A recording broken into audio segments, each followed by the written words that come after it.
Not that Anon, but I have the IQ pills from that thread in text. Will dump. I did IQ research as a grad student, and it involved a lot of this stuff. Did you know that most people, 95% plus, with less than 90 IQ can't understand conditional hypotheticals? For example, how would you have felt yesterday evening if you hadn't eaten breakfast or lunch? What do you mean? I did eat breakfast and lunch. Yes, but if you had not, how would you have felt? Why are you saying that I didn't eat breakfast? I just told you that I did. Imagine that you hadn't eaten it though. How would you have felt? I don't understand the question. It's really fascinating. We did research on convicts in San Quentin. They are absolutely fucking retards, at least 50% illiterate. Other interesting phenomenon around IQ involves recursion. For example, write a story with two named characters, each of whom have at least one line of dialogue. Most literate people can manage this, especially once you give them an example. Write a story with two named characters, each of whom have at least one line of dialogue. In this story, one of the characters must be describing a story with at least two named characters, each of whom have at least one line of dialogue. If you have less than 90 IQ, this exercise is basically completely impossible.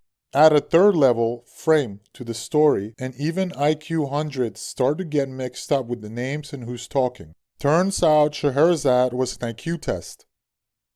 Time is practically impossible to understand for sub-80s. They exist only in the present, can barely reflect on the past, and can't make plans for the future at all. Sub-90s struggle with anachronism too. For example, I remember the 80 to 85 stumbling on logic problems that involved common sense anachronism stuff.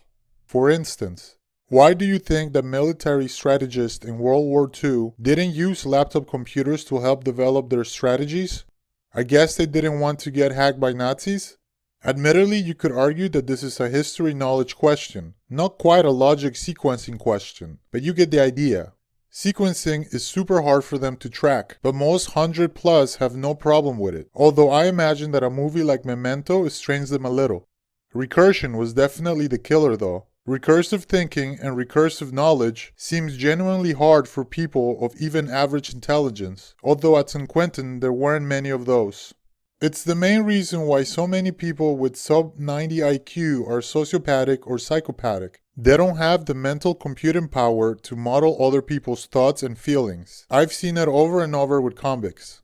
How do you think that man felt when you beat him? Don't know. How do you think that boy's mother felt when she heard that her son was dead? Don't know. It comes across as psychopathic, but these people literally don't have the brain power to build even a crude model of someone else's mind, let alone populate it with events that are in the past.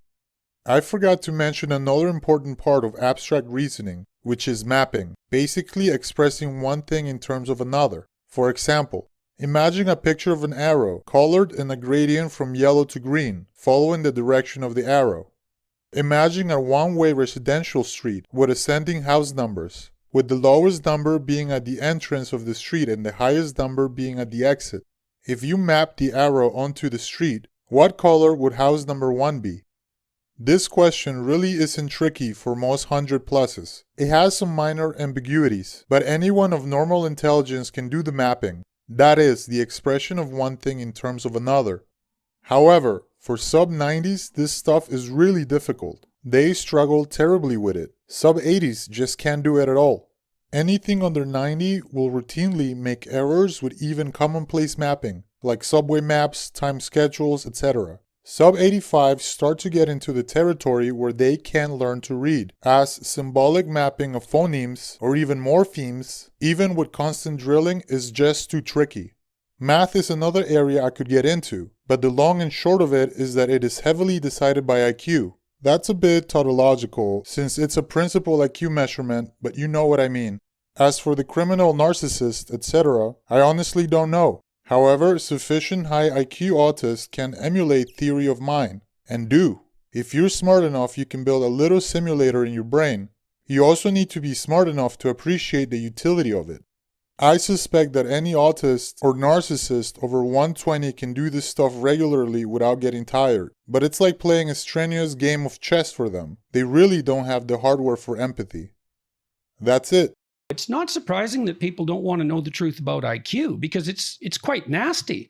I mean, there are huge differences between people in their intrinsic ability to learn, and that has walloping economic and social consequences. And so there's a bitterness in that that's, I mean, I think we still have to address it and take it seriously. But, so for me, it's like IQ does the liberal and the conservative political perspectives incredible damage, because the conservatives are likely to say, well, there's a job for everyone if they just get up and get at it.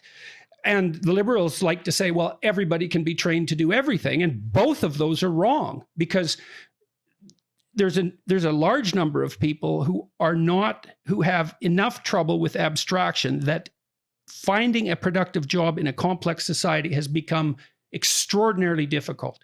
And that's a huge problem. And we have no idea what to do with it. We won't even look at it.